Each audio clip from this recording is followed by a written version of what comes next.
안녕하세요. 반갑습니다. 김덕관입니다.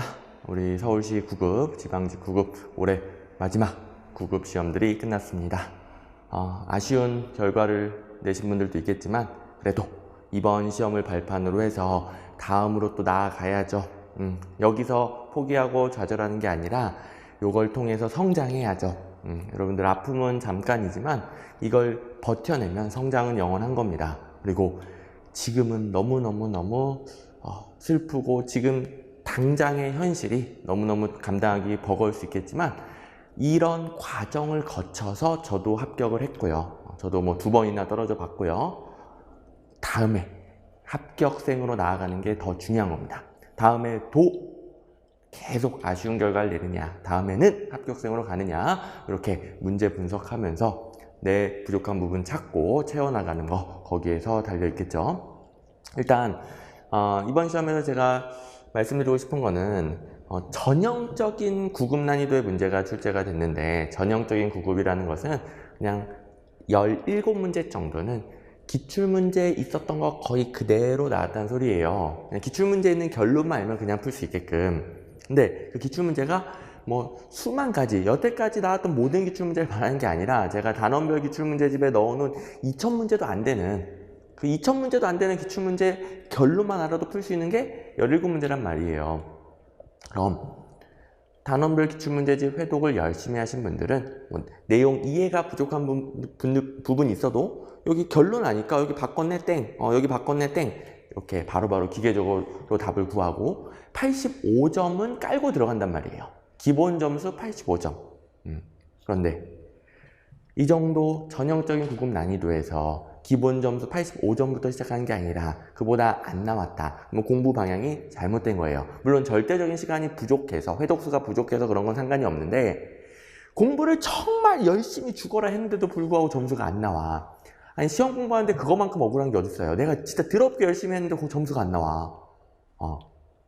그런 분들은 이제 공부 방향을 이 해설 강의를 들으면서 제대로 다시 잡아야 되겠죠. 자, 행정학 한 문제 한 문제 푸는 것도 중요하지만 여러분들 이번 그 시험과 제 해설 강의를 계기로 해서 철저하게 시험에서 점수 따는 공부 방향을 잡아야 됩니다.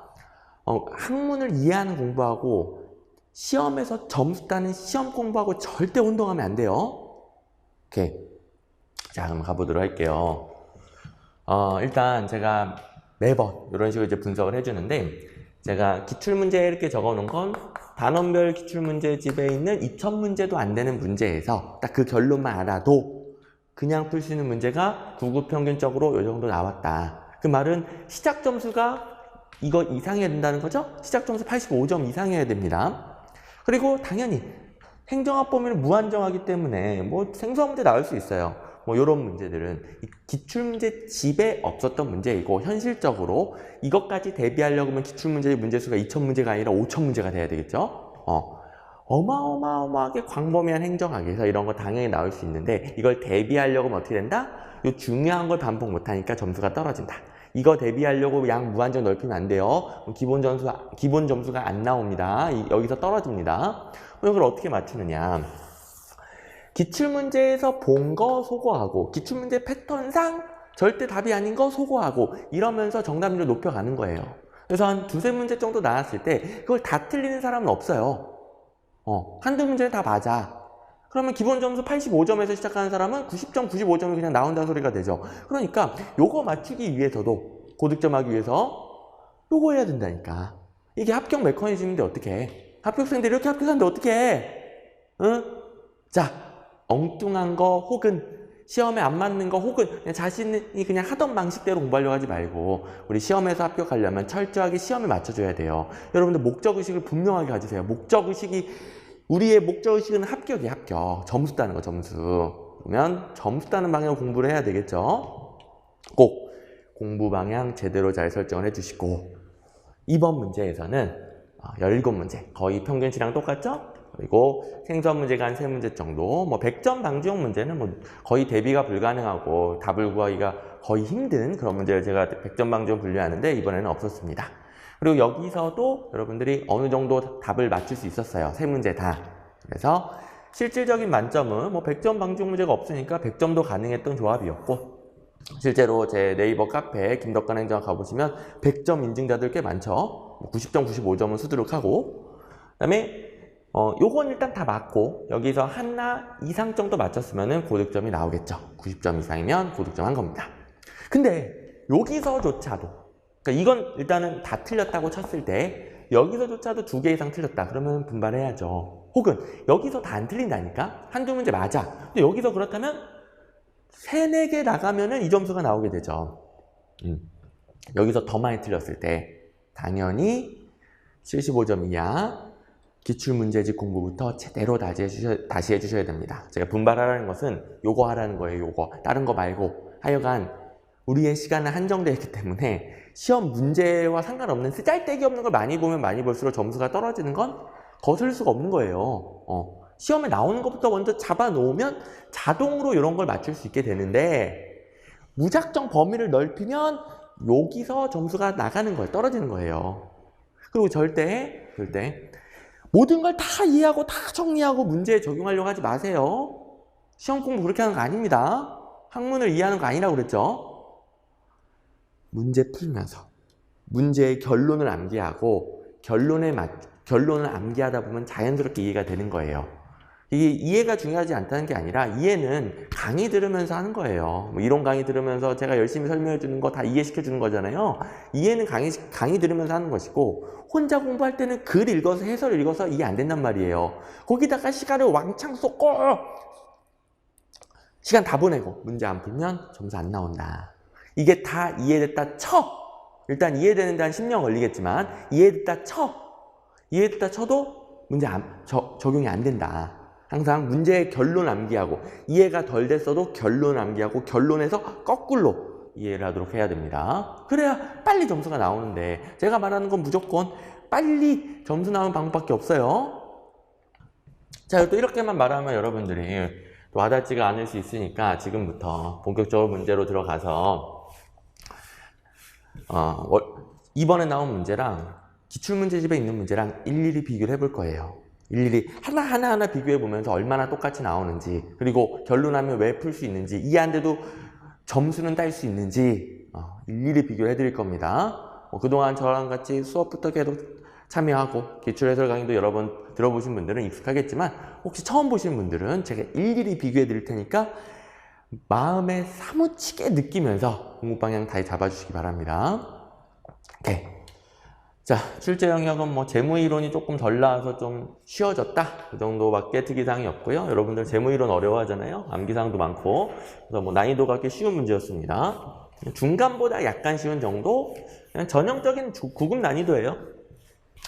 1번, 정체행정 1원론에 대한 설명으로 가장 옳지 않은 것은 1원론 하면 행정하고 정치를 하나로 보잖아요. 하나. 행정이 정치적인 기능까지 한다. 그래서 옳은 선지 뭐예요? 2번. 정책 결정 기능이 정치적인 기능이고 가치 판단하죠. 그리고 정치적인 요소. 이게 정치적인 요소를 고려하는 게 정치적인 기능이지 뭐야. 이런 것들이 정치행정 1원론에서 행정이 정치적인 기능까지 하는 것을 표현한 문장이 되겠고, 그럼 행정은 단순히 결정된 걸 집행하는 기능뿐만 아니라 결정하는 역할까지 합니다. 그러면 1번 틀렸지. 공공조직의 관리자들은 결정자를 위한 지원, 정보 제공의 역할만을 뭐 이런 역할도 하겠지만, 그러니까 집행하는 역할, 뭐 지원해주는 역할 이런 거 하겠지만 1원론에서는 결정하는 역할도 한다. 정답은 1번이고요. 비교를 한번 해볼까요? 자, 역시 또 1원론 문제인데요. 자, 정치행정은 하나입니다. 하나. 1원론. 2번. 정책 수립, 정책 결정이라는 소리고, 정치적 기능이다, 가치 배분적 기능이다, 뭐 한 문장에 다 나오네. 그리고 정치행정은 불가분의 관계이고 서로 협조적 관계이다. 그 말은 행정이 정치적인 기능을 한다라는 소리가 되겠죠. 요건 1930년대 대공황 이후에 정부 역할이 증가하면서 정부 역할이 단순한 집행, 그리고 아까 뭐 정보 지원 이런 것뿐만 아니라 실질적인 정책 결정 역할까지도 한다라고 본 거죠. 그래서 이런 것들이 1930년대 대공황 및 그걸 극복하기 위한 정책이고 정부의 적극적 역할이 강조된 시기에 발달됐습니다. 그리고 틀리선지 패턴 보세요. 똑같아요. 자, 이게 올해 문제죠. 이런 결정자를 위한 지원, 정보 제공 역할만을 여기가 틀렸었어요. 5번. 행정에 있어서 절약가 능률을 최고 가치로 추구한다. 자, 이런 거는 절약가 능률을 하겠지. 하지만 그걸 최고 가치로 추구해요? 아니면 최고 가치로 추구하는 건 따로 있어요. 따로 있잖아요. 이런 능률적인 집행 말고. 오케이. 이런 노는 능률적인 집행뿐만 아니라 결정한 역할을 하는데 결정하는 역할에 더 초점을 맞췄다고요. 결정을 더 최고 가치로 추구했다고요. 같은 패턴이고요. 뭐 원체 쉬운 문제죠. 자, 기출문제집 12번에 있었던 문제고요. 정치행정 1원론, 2원론 논의는 똑같은 게 계속 출제되는 주제입니다. 여러분들이 기출문제를 봐야 뭐는 똑같은 게 계속 나오고 뭐는 약간씩 변형해서 나오고 뭐는 갑자기 좀 이상한 거 나오고 그런 것들을 파악할 수 있겠죠. 1원론, 2원론 논의는 원체 오래된 아주 원론적인 논의로서 똑같은 것만 나옵니다. 그 다음에 2번. 목표관리제. 자, 목표관리제와 관련하여 직무성과관리제도랑 비교하는 포인트는 많이 나오진 않아요. 근데 이것도 기출문제집에 있는 거죠. 한번 답 찾아보고 비교해 볼게요. 목표를 조직의 관리자가 제시한다. 그런 점에서 하향식 접근이다. 이건 직무성과관리제도입니다. 물론 이 문제에서는 그냥 성과관리제라고 해서 직무성과관리제도인지 확실하진 않지만 시험 문제 풀다 보면 목표관리제랑 성과관리를 비교하는 포인트, 이러면 직무성과관리제도 아니면 균형성과표 아니면 총체적 품질관리 이거밖에 없어요. 그죠? 근데 균형성과표하고 총체적 품질관리는 이름을 그대로 쓴단 말이지. 직무성과관리제도만 이렇게 좀 뭉뚱그려 쓰는 것이고 기출문제 보면 다 나오죠? 어쨌든 직무성과관리제도가 이렇게 위에서 목표를 제시하는 하향적 접근이에요. 목표관리제는 부하가 참여해서 상관과 합의 보면서 상향식으로 목표를 설정하죠. 자, 나머지도 마찬가지. 리을, 성과관리는 조직의 비전과 목표로부터 이를 달성하기 위한 부서 단위의 목표와 성과 지표, 개인 단위의 목표를 지표로 제시한다. 지금 최상위 목표부터 부서, 개인으로 지금 아래로 내려오고 있네. 하향식으로 내려오고 있어. 하향식이 되겠죠. 그 다음에 리을은 공통점. 목표관리제와 성과관리제 모두 성과지표별 목표 달성 수준을 설정하고 사후의 목표 달성도에 따라 책임을 지도록 한다. 보상으로 연결하죠. 디귿이야 당연한 것이고. 기억 리을 상향식으로 목표 설정하느냐 하향식으로 목표 설정하느냐 그거 알면 푸는 문제였는데요. 기출문제집에 있죠. 인사이론 1114번에 가보시면 얼마 안 된 따끈따끈한 문제로 제가 넣어놓은 문제가 있죠. 자, 선생님 제목이 다른데요? 이거야 뭐 제가 맨날 모든 강의에서 직무성과관리제도의 성격을 가지고 우리나라에서는 직무성과계약제를 만들었다. 우리나라의 직무성과관리제도입니다. 그리고 현재는 이름이 성과계약 등 평가제로 바뀌어 있지만 시험 문제는 아직도 이 이름으로 나온다라고 그랬죠. 별로 구분 안 합니다. 내용이 똑같기 때문에 보시면 또 목표관리제랑 비교하죠. 또 상하급자 간의 합의를 통해 목표를 설정하고 상향식으로 체결되는 건 목표관리제예요. 이런 직무성과관리제도는 하향식. 이것만 알면 앞에 문제 그냥 푸는 문제였죠. 3번. 다원주의에 대한 설명으로 가장 옳지 않은 것은 뭐 엄청 나오는 주제인데요. 엘리트론이랑 다원주의론 비교를 합니다. 1번. 권력은 다양한 세력들에게 분산되어 있어요. 그리고 정책 영역별로 영향력을 행사하는 엘리트들이 각기 다릅니다. 2번 표현 좀 질문하신 분들이 있던데 2번에 대해서는 조금 더 자세하게 좀 이따 설명을 드릴게요. 어쨌든 그 엘리트가 사회를 지배하지 못한다는 소리예요. 분야별로 다 엘리트가 다르니까. 엘리트로는 사회 전체를 지배하는 엘리트가 있다고 보거든요. 조금 이따 좀 더 자세히 보고. 그 다음에 여기에 핵심 문장들이 있는데 다원주의에서도 이익집단들 간의 영향력 차이가 있긴 하겠죠. 이익집단들 간의 영향력이 완전히 동등한 건 아니겠죠. 당연하죠, 그거는. 근데 전체적으로는 균형을 이뤄요. 이게 중요한 거예요. 뭐 차이는 있을 수 있어. 하지만 전체적으로 균형을 이룬다. 그 이유는 접근 기회가 동일하니까 주로 정부의 정책 과정에 대한 동일한 접근 기회에서 기인하여 전체적으로 균형을 이룹니다. 그래서 차이는 있긴 하지만 접근 기회가 동일하기 때문에 전체적으로 균형을 이룬다. 이렇게 이해를 해주시면 되겠고, 요건 뭐 기출문제 단골이죠, 단골. 자, 398번 문제 있었던 것이고요. 4번 보시면 각종 이익 집단은 정책 과정에 동등한 정도의 접근 기회를 갖는다. 이걸 갖다가 상이안으로 바꿔내는 거 아니에요. 아니, 다원주의하고 엘리트주의는 더럽게 어려워. 근데 문제는 어때, 문제는? 똑같은 거. 동등한을 상이안으로 바꿔. A를 B로 바꿔서. 있다를 없다로 바꿔서 이렇게 내는 거 아니에요. 그죠? 이거 결론 알면 푸는 거고, 기출문제 회독수가 늘어나면 자연스럽게 다원주의에서 맨날 동등한 접근기회 그랬었는데 내가 받은 시험 문제는 상이한 접근기회로 되어 있네. 이거 찍어야지. 이렇게 되는 거 아닙니까? 자, 점수 따기 위한 시험 공부하셔야 됩니다. 기출문제 집은 그냥 족보예요, 족보. 아니, 모든 시험에서 족보부터 외워야지. 그래야 점수가 빨리 나오지. 모든 시험에서. 족보가 없으면 모를까. 족보가 있으면 뭐 심지어 85%나 똑같은 게 나오는데 족보부터 외워야지. 도대체 뭘 공부하는 거예요? 이해는 강의 들으면서 하는 거예요. 오케이. 스스로 할 때는 무조건 기출문제 해독입니다.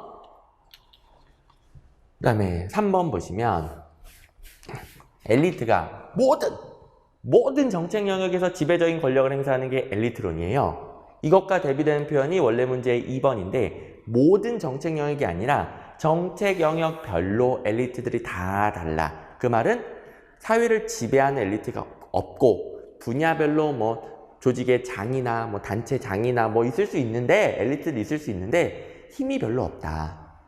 사회 전체가 아니라 분야별로 있을 뿐이니까 힘이 없다.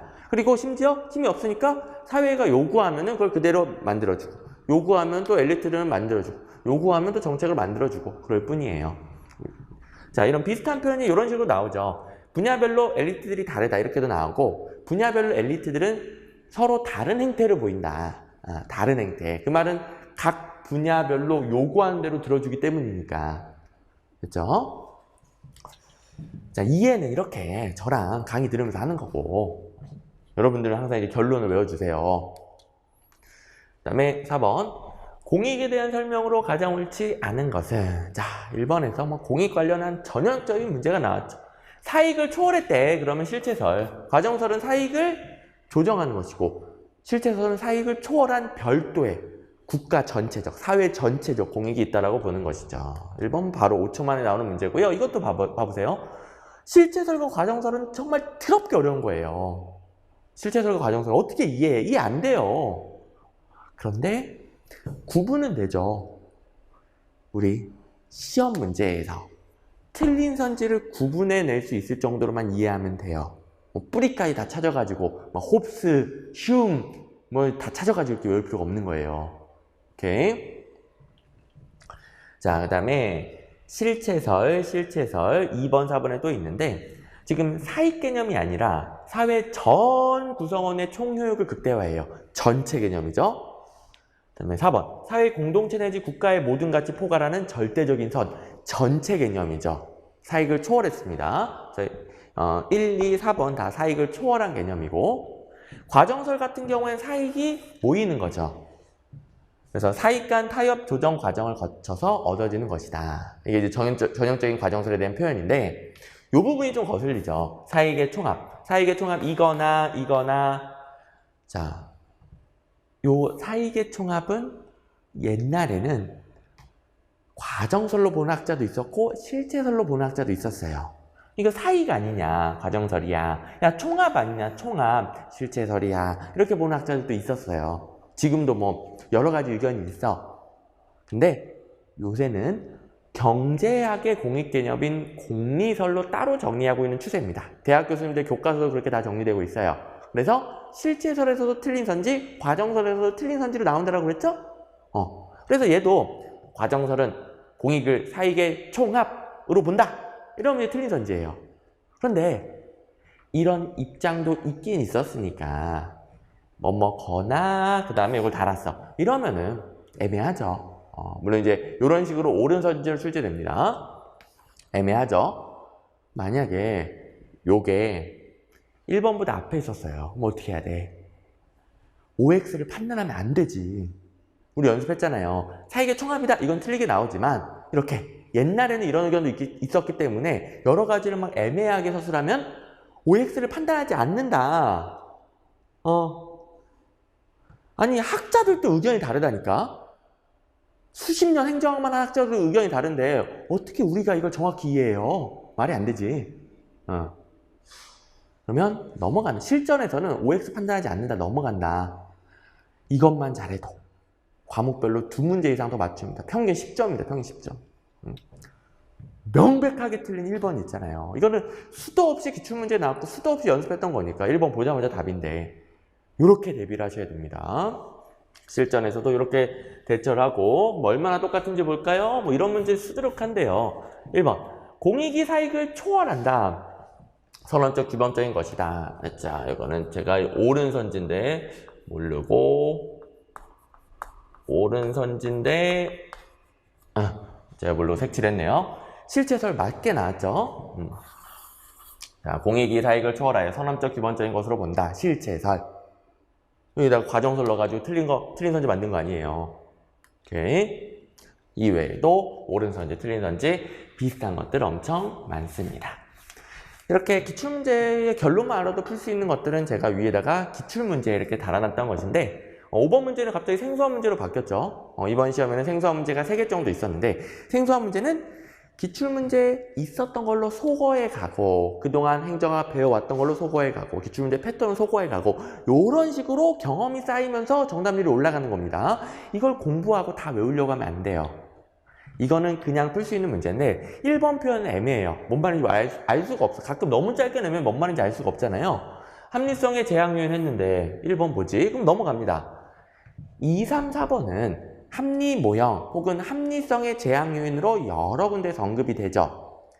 감정적인 요소. 그러니까 이거는 목표 달성도를 극대화하는 최선의 대안을 찾는 것인데 감정적이고 심리적인 요소가 제약할 수 있어요. 예를 들어 제가 여러분들 공부 이렇게 해야 그동안 여러분들 어떻게 공부했는지 다 버리시고 우리 공무원 시험에 맞춰서 제발 공부하세요. 시험에 맞게 공부해야 점수 빨리 나옵니다. 아무리 합리적인 방법을 가르쳐줘도 여러분들이 다 이해하고 문제 풀어야 되는 거 아닌가요?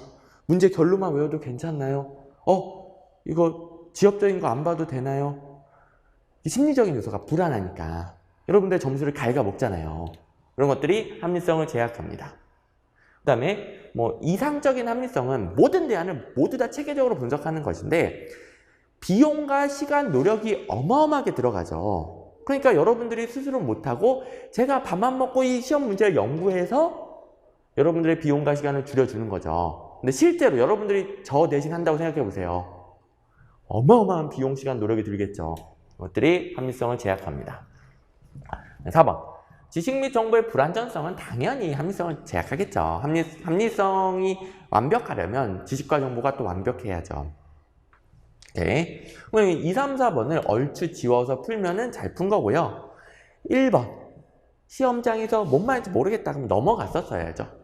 어쨌든 이 문제는 해결이 가능했던 문제이고 다수간의 조화된 가치선은 무엇이냐.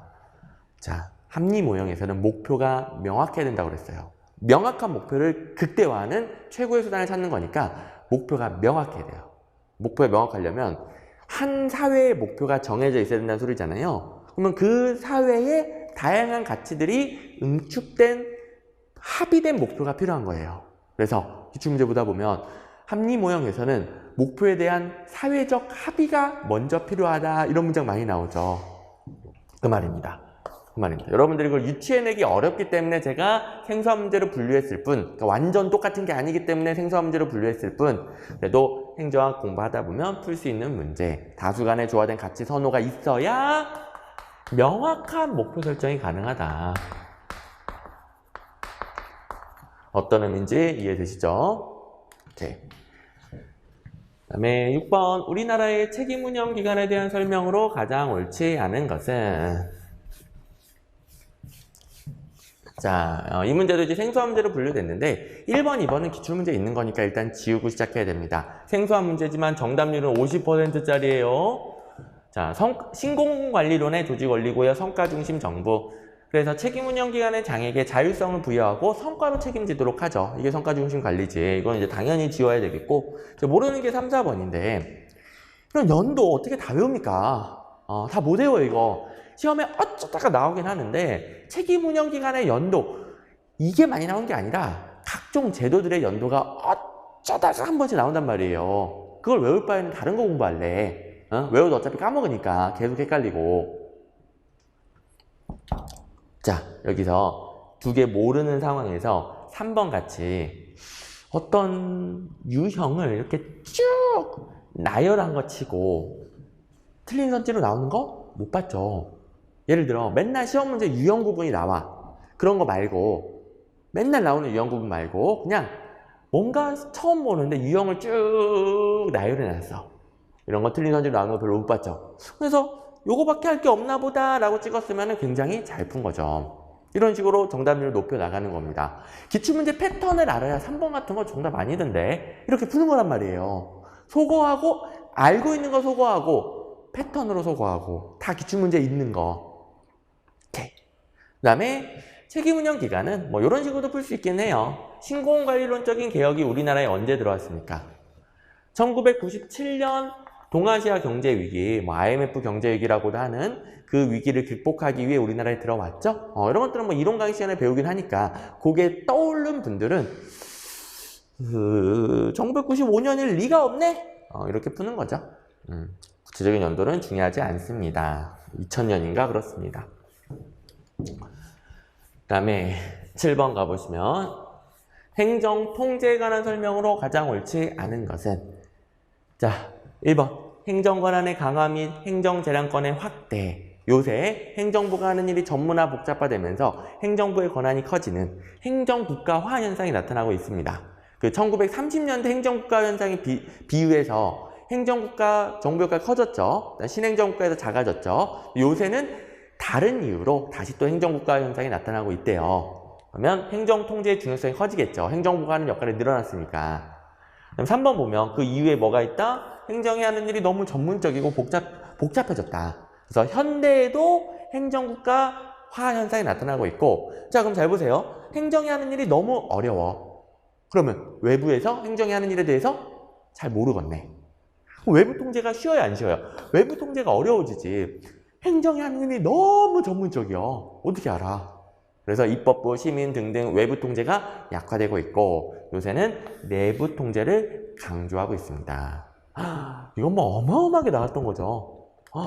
여기 보시면 행정이 전문성과 복잡성을 띠게 되면서 내부 통제보다 외부 통제 뭐요? 이 현대 행정국가 시대에는 요 표현 빼고는 똑같네.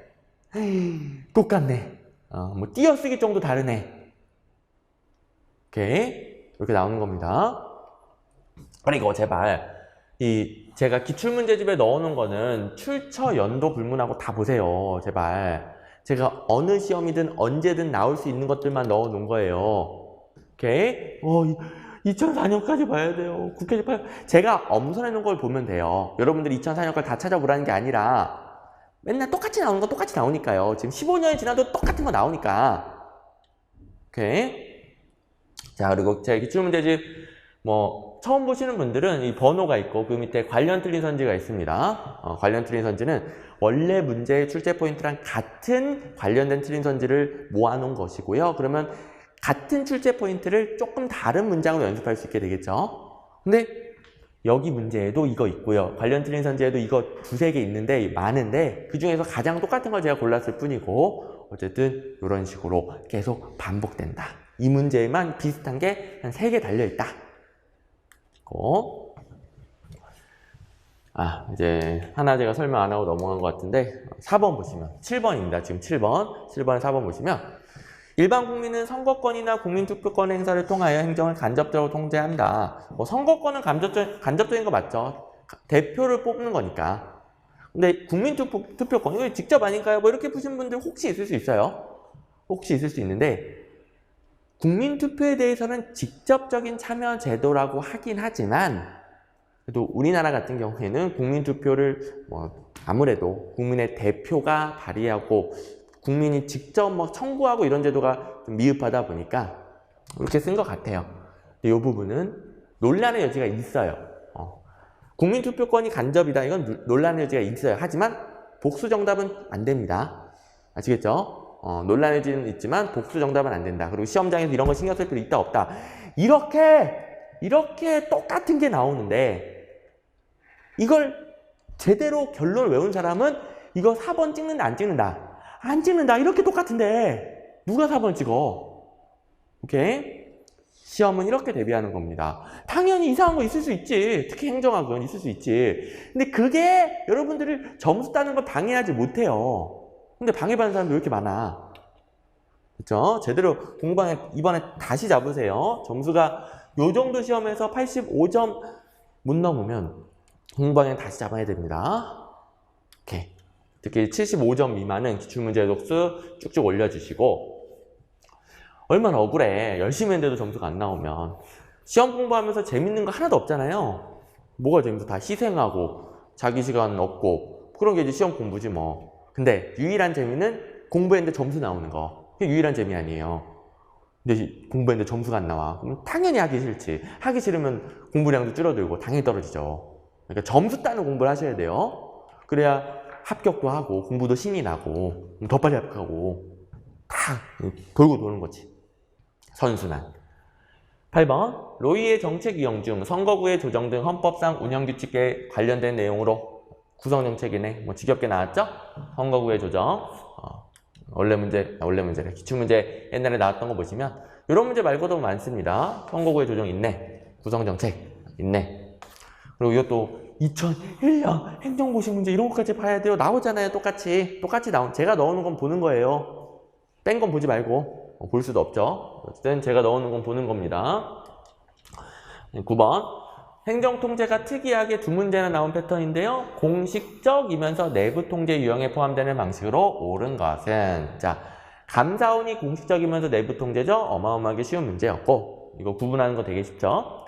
자, 답 따라볼게요. 정당은 비공식적이에요. 제발 정당이 공식적이라고 착각하면 안 돼요. 비공식적이다. 정당 가지고 공식적이다 이렇게 틀린 선지를 많이 내요. 비공식적이고 외부에 있죠. 사법부는 공식적인데 외부에 있죠. 동료 집단의 평판 이거 외울 필요 없죠. 비공식적이겠죠? 그리고 내부에 있겠네. 동료 집단, 뭐 같은 공무원 집단이겠지 뭐. 네, 기출문제집에 1628번 보시면 이게 길버트의 이론을 참고한 거잖아요. 길버트의 이론에서 외부, 내부, 공식, 비공식 나누잖아요. 여기 내부이면서 공식적인 거, 그러니까 공식적이면서 내부인 거, 이걸 원래 문제에서 물어봤죠. 답도 똑같아. 죄송합니다. 답도 똑같아. 오케이. 그 다음에 10번.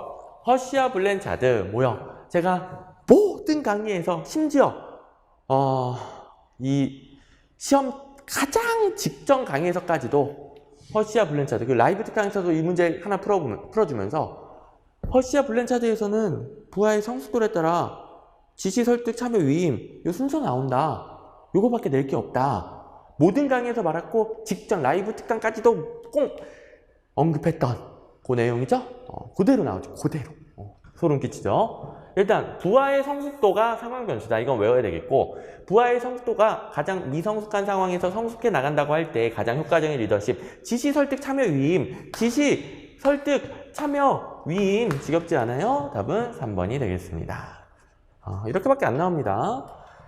기출문제집에 있는 문제도 보시면, 자, 이거는 조직이 아니라 국가로 바꿨을 뿐이에요. 조직에선 부하가 리더를 따라가지만 국가에서는 국민이 리더를 따라가겠죠. 어쨌든 국민의 성숙 수준에 따라 성숙 수준이 가장 높은 거, 가장 높아. 지시, 설득, 참여, 위임. 가장 높은 거. 지시, 설득, 참여, 위임.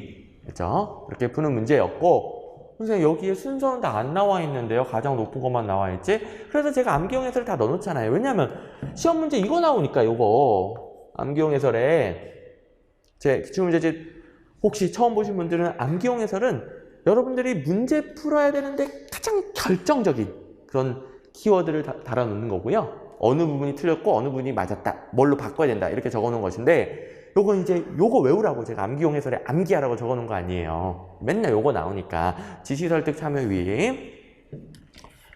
자, 기출문제집에 다 있습니다. 또 기출문제를 봐야 무엇을 외워야 될지 알 수 있습니다. 뭘 외워야 되는지도 모른 채 그 수많은 것들을 외우면 외워져요? 안 외워져요? 점수가 나와요? 안 나와요? 기출문제를 봐야 뭘 외워야 될지 알게 됩니다. 11번. 조직의 규모에 대한 설명으로 가장 옳은 것은, 이것도 지겹게 나오죠? 공식화 수준, 분권화 수준, 복잡성 수준.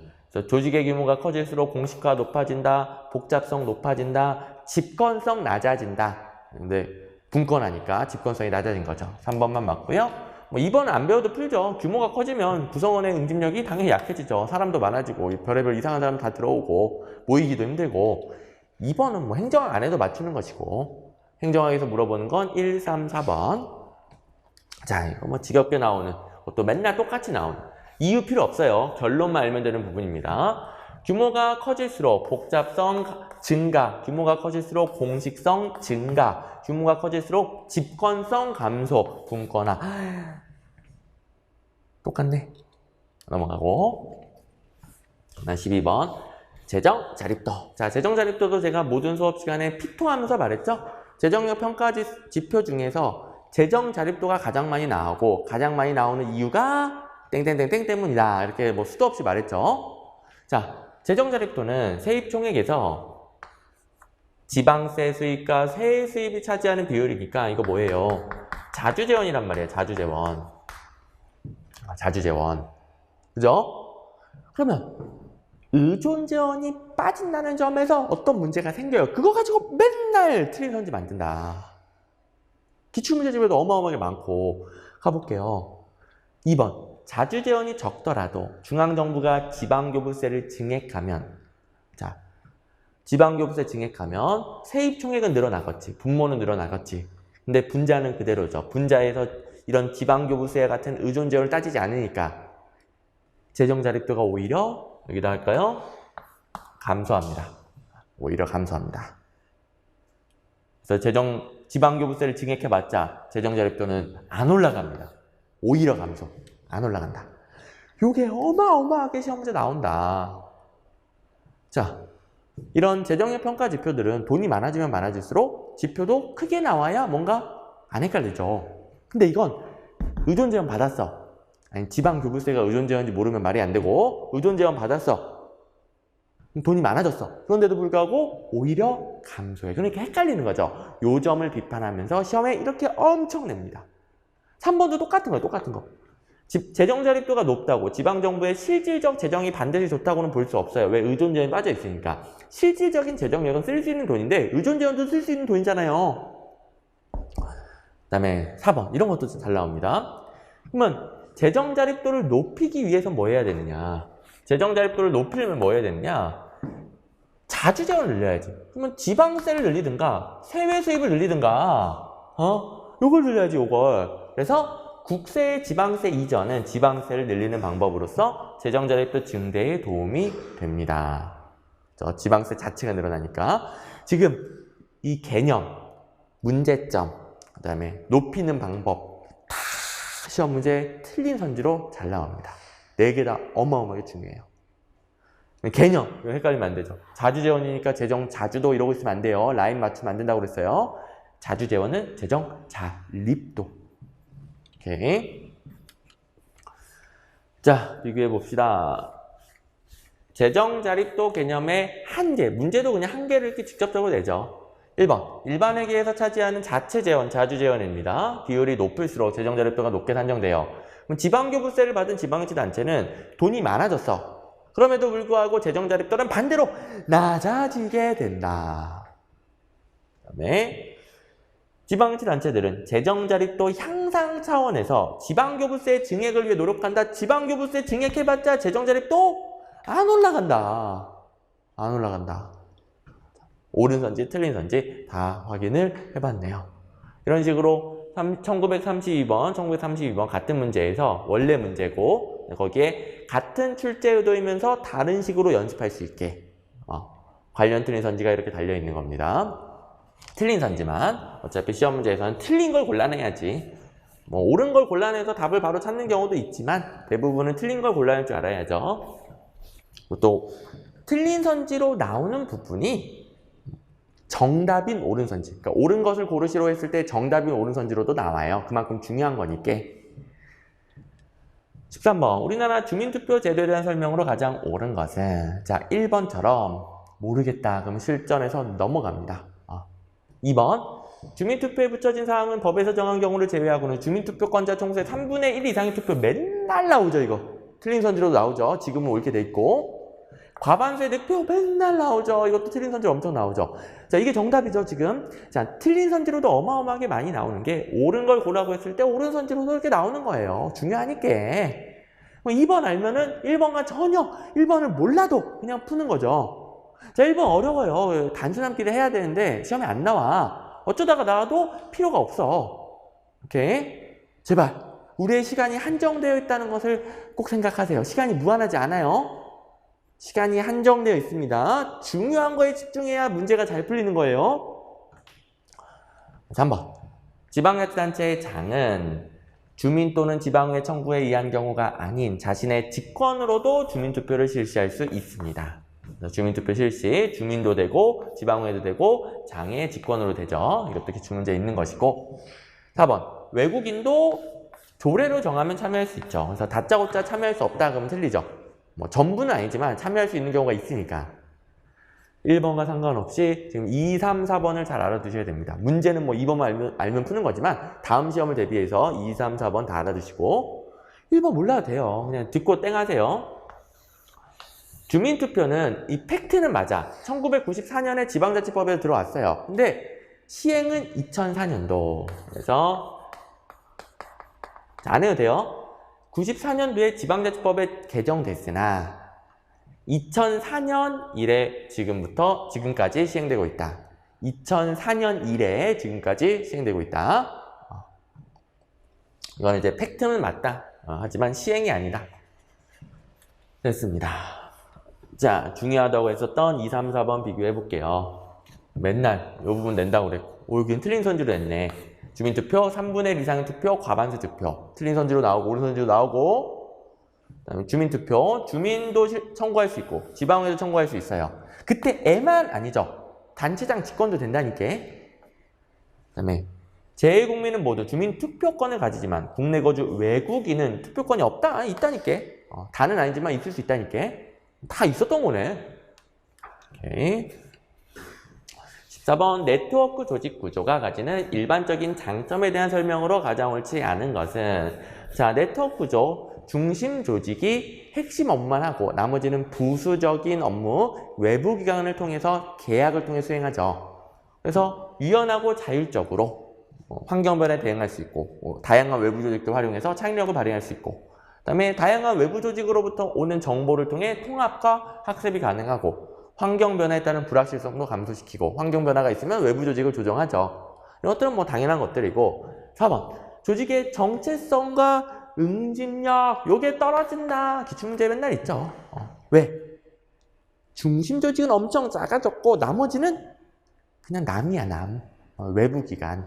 그러니까 어디까지가 우리 조직이지? 우리 요만한 조직만 말하는 건가? 아니면 외부 조직까지 포함하는 건가? 정체성도 모호하고 남이니까 응집력도 모호하고 있고. 자, 똑같은 거 있죠? 805번에 있네요. 네트워크 조직의 장점에 놓고 네트워크 참여자 간의 응집력 있는 조직 문화 갖기 용이 땡 이렇게 또 출제를 했네요. 그다음에 15번 이게 3개의 생소한 문제 중에 마지막인데요. 요거는 그래도 작년 기출문제를 풀어본 분들은 맞췄을 가능성이 높습니다.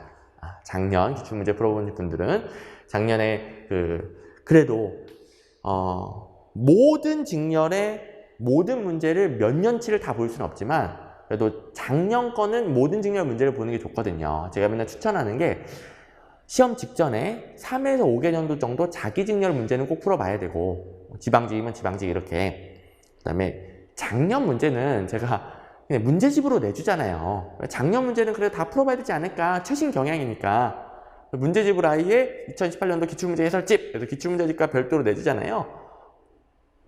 뭐 안 내준다 하더라도 공짜로 다 홈페이지에 올라가잖아요. 이렇게 해설 강의하면 해설지 올라가잖아요. 다 다운받아서 보면 되고.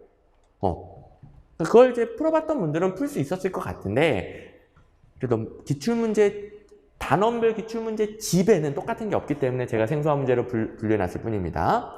근데 아담스의 형평성 이론에서는 제가 항상 이게 뭔가 공식적이고 객관적이고 합리적인 대응이 아니라 심리적인 대응이다 라고 항상 말을 하니까 이 부분 그걸 기억한 분들과 혹은 작년 문제 풀어본 분들은 그걸 버무려 가지고 풀 수 있었을 거예요. 가볼게요. 보상을 적게 받았다고 느낄 때.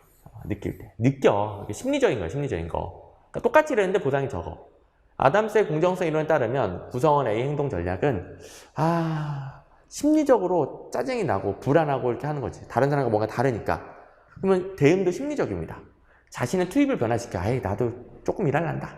많이 일해봤자 보상이 더 적네. 구성원 B의 투입과 산출에 대해 의도적으로 자신의 지각을 변경합니다.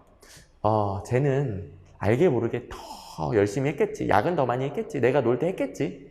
심리적인 대응이죠. 드럽고 치사해. 나 이직할래. 심리적인 대응이죠. 그러니까 아담스의 형평성 이론에서 동기부여된다는 것은 꼭 열심히 일하는 것을 의미하지 않는다고 그랬어요. 불형평함을 어떻게 바꿔보려는 심리적인 대응이라고 그랬어요. 심리적 긴장감을 해소한다 이런 표현 나오죠. 4번 구성원 B의 투입과 산출의 실제량을 자신의 것과 객관적으로 비교할 보상의 재산정. 이런 객관적이고 공식적이고 합리적인 대응이 아니에요. 오케이.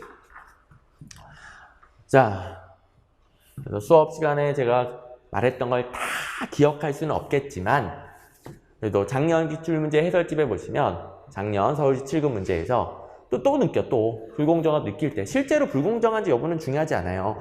불공정하다고 느낄 때 자신 A의 전략적 대응에 대한 추론. 일을 열심히 안 해. 똑같죠? 투입을 줄여버린다. 변화시킨다. 일을 열심히 안 하는 거죠. 그 다음에 증거인물이 자신보다 훨씬 더 많은 시간을 일했을 것이라고 생각을 바꾼다. 조금 어렵게 표현하면 자신의 지각을 변경한다. 그러니까 얘에 대한 지각을 변경한다. 똑같은 겁니다. 다른 비교 대상을 찾는다. 쟤는 좀 내가 보기에는 우리 회장님 조카인 것 같아. 그러니까 다른 비교 대상을 찾는다. 이런 식으로 심리적인 대응이죠. 2번 증거인물 B의 업무 방식을 참고하여 배울 점을 찾는다. 아주 합리적인 행동이죠. 이런 거 아니란 말이에요. 요걸 이제 풀어봤던 분들은 4번이 제일 이상하다. 그렇게 갔을 겁니다. 물론 앞으로는 요 문제 이제 안 틀리겠죠. 근데 혹시 이번에 틀리신 분들은 이렇게 대처를 해주시면 되겠고. 그 다음에 16번 배치 전환. 자, 배치 전환은 수평적 이동으로서 일반 행정가주의를 취할수록 배치 전환이 많아지죠. 여러 가지 업무를 두루두루 하는 거, 수평적 이동 많은 거, 전문성과 능력성 떨어지죠. 이거야 뭐 일반 행정가주의에서 배우는 거니까 너무 쉽게 풀 수 있는 문제고, 나머지는 읽어만 보면 됩니다. 한 가지만 죽어라 하면 그 능력밖에 못하죠. 그 능력의 정체와 퇴행 현상을 방지하기 위해 다양한 능력을 배양할 수 있습니다. 직무의 부적응 해소하고 재적응의 기회. 딱 처음에 뽑아서 일을 시켰는데 나한테 너무 안 맞는 일이야. 수평적 이동으로 보완할 수 있겠죠. 그다음에 4번. 4번은 본질적인 용도는 아닌데 이렇게 활용될 수 있죠. 수평적 이동이어도 승진에 유리한 데서 승진에 불리한 곳으로 이렇게 일종의 징계 수단처럼 활용되기도 하죠. 그러니까 징계를 때리기에는 약간 애매해. 그리고 정도 있고, 내 부한데 그 정도 가지고 징계 절차 밟기에는 좀 그렇고, 그래서 징계 절차에 이해하지 아니하고, 너 그냥 좀 멀리 한직으로 가. 아니면 아예 공간적으로 다른 지역으로 가. 집에서 먼 데로 가. 이런 식으로 징계 대신 활용되기도 합니다. 근데 이건 본질적인 용도는 아니다. 어쨌든 3번 답 쉽게 구할 수 있고요. 자, 일단 배치 전환과 관련한 이런 문제가 있어요. 배치 전환의 용도. 선발에서의 불완전성을 보완하기도 하고 개인의 능력을 촉진한다. 이게 뭐 1, 2번과 관련된 내용이 되겠고, 징계의 대용이나 사임을 유도하는 수단으로도 사용됩니다. 자, 용도는 1번, 4번 다 맞는 거예요. 용도는. 네, 4번 혼자 분홍색이냐? 이 문제는 본질적인 용도를 찾으라고 그랬거든요. 그래서 본질적인 용도는 1번만이라서 4번이 틀린 선지긴 한데 어쨌든 이렇게도 활용된다는 거예요? 아니라는 거예요? 활용된다는 거죠. 그러니까 여기서는 본질적인 용도 물어본 게 아니라 그냥 배치 전환 자체 물어봤으니까 4번이 옳은 것이죠. 있고, 그 다음에 뭐 밑에 문제 같은 응용 문제가 되게 많은데요. 순환보직을 하게 되면 계속 수평적으로 이동하는 거잖아요. 일반 행정가주의에 따라서 순환보직 하잖아요. 계속 이동. 그러면 공무원의 전문성이 떨어집니다. 그래서 공무원의 전문성과 정책 제고가 요구되는데 적합하지 않은 거 해서 순환보직이 틀리게 나왔었어요. 얘는 또 분홍색인데 또 색깔을 잘못 칠했네. 자, 제가 이제 색깔을 다시 칠하는 동안 여러분들은 순환보직이 수평적 이동이 과하기 때문에 전문성을 떨어뜨린다. 이걸 몇 번이고 세뇌시키세요. 순환보직은 공무원의 전문성 떨어뜨린다. 그래서 전문성 제고를 위한 제도가 아닌 것을 했을 때 틀린 선지로 나왔었다. 오케이. 그리고 수평적 이동, 배치 전환, 순환보직들 다 전문성을 떨어뜨립니다. 다 똑같아요. 다음에 17번. 예산 유형, 재무이론 한 문제라고 그랬는데 더럽게 쉬운 게 나왔죠? 재무이론 왜 이렇게 어려워하세요? 재무이론은 또 마찬가지로 익숙해지는데 좀 오래 걸리고 용어가 좀 헷갈리긴 해. 하지만 문제는 엄청 단순해요. 준예산은 회계연도 개시 전까지 예산이 의결되지 않을 경우, 그러니까 예산이 불성립할 경우 임시적인 예산 집행 장치죠? 우리나라는 1960년도 이후부터 준예산 제도를 채택하고 있습니다. 자, 우리나라 준예산, 이건 제가 어마어마하게 세뇌시켜 드렸죠. 잠정예산, 가예산 나오면 틀린다. 우리나라 준예산. 니은. 본예산은 매 회계연도 개시 전에 국회 심의결을 거쳐 성립하는 예산입니다. 추가 경정 예산은 본예산 성립 후에 별도로 추가하는 거죠. 본예산과 별개로 성립합니다. 맞죠? 결산심의는 같이 합니다. 결산심의 같이. 이것도 기출문제 똑같은 거 있죠. 자, 지금 이유가 필요한가요? 우리나라 준예산. 추가 경정 예산은 본예산과 별개로 성립하는데 결산은 포함되지 않는다. 똑같네. 맨날 나오는 것들입니다. 그다음에 18번 계급제와 직위분류제. 1번 과학적 관리론과 실적제 하면 직위분류제. 과학적 관리론과 실적제는 다 직위분류제입니다. 결론 알아야죠. 세태가 아니고요. 직위분류제의 발전에 기여한 거죠.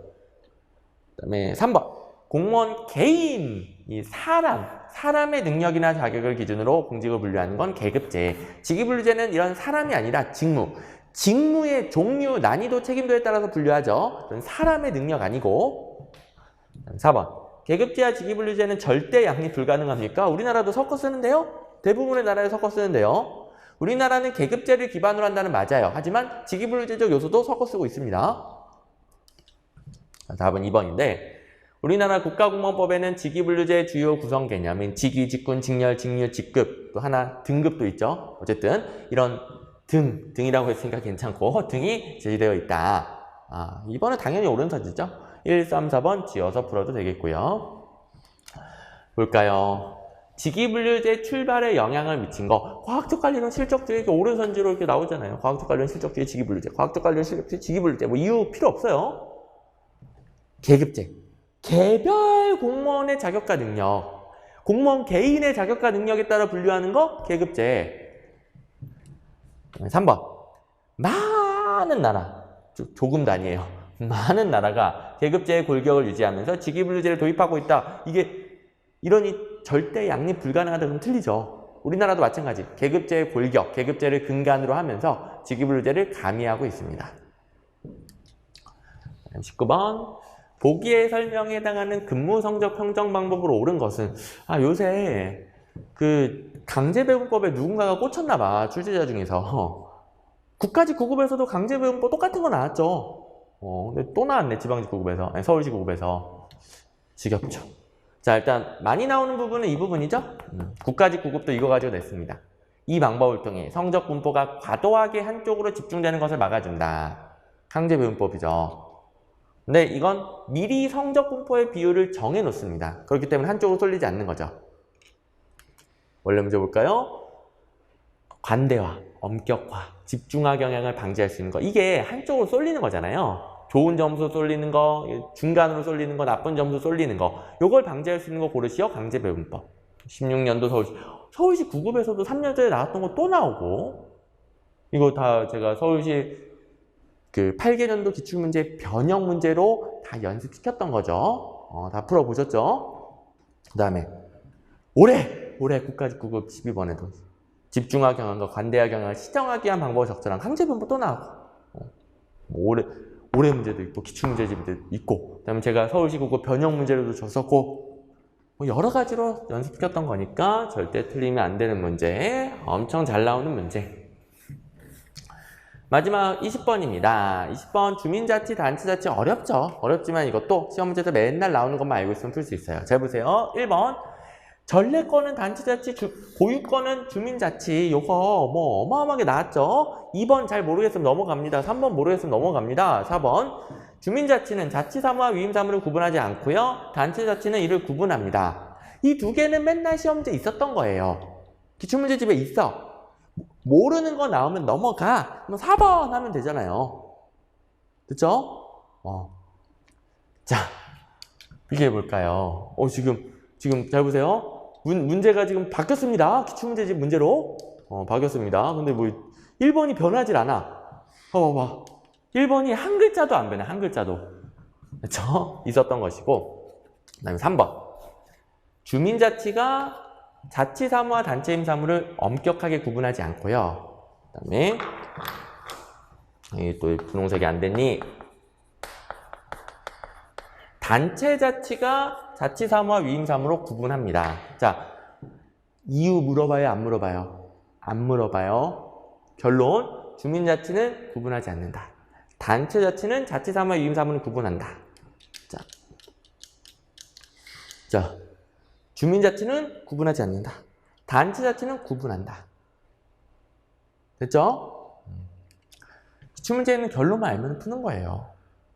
자, 그 다음에 여러분들이 못 봤을 수 있는 어려운 내용이 2번, 3번에 있긴 했어요. 넘어가도 문제 푸는데 전혀 지장이 없지만 그래도 다음 시험을 위해 해설을 해드리면 주민자치는 원래부터 중앙정부로부터 독립성이 강해요.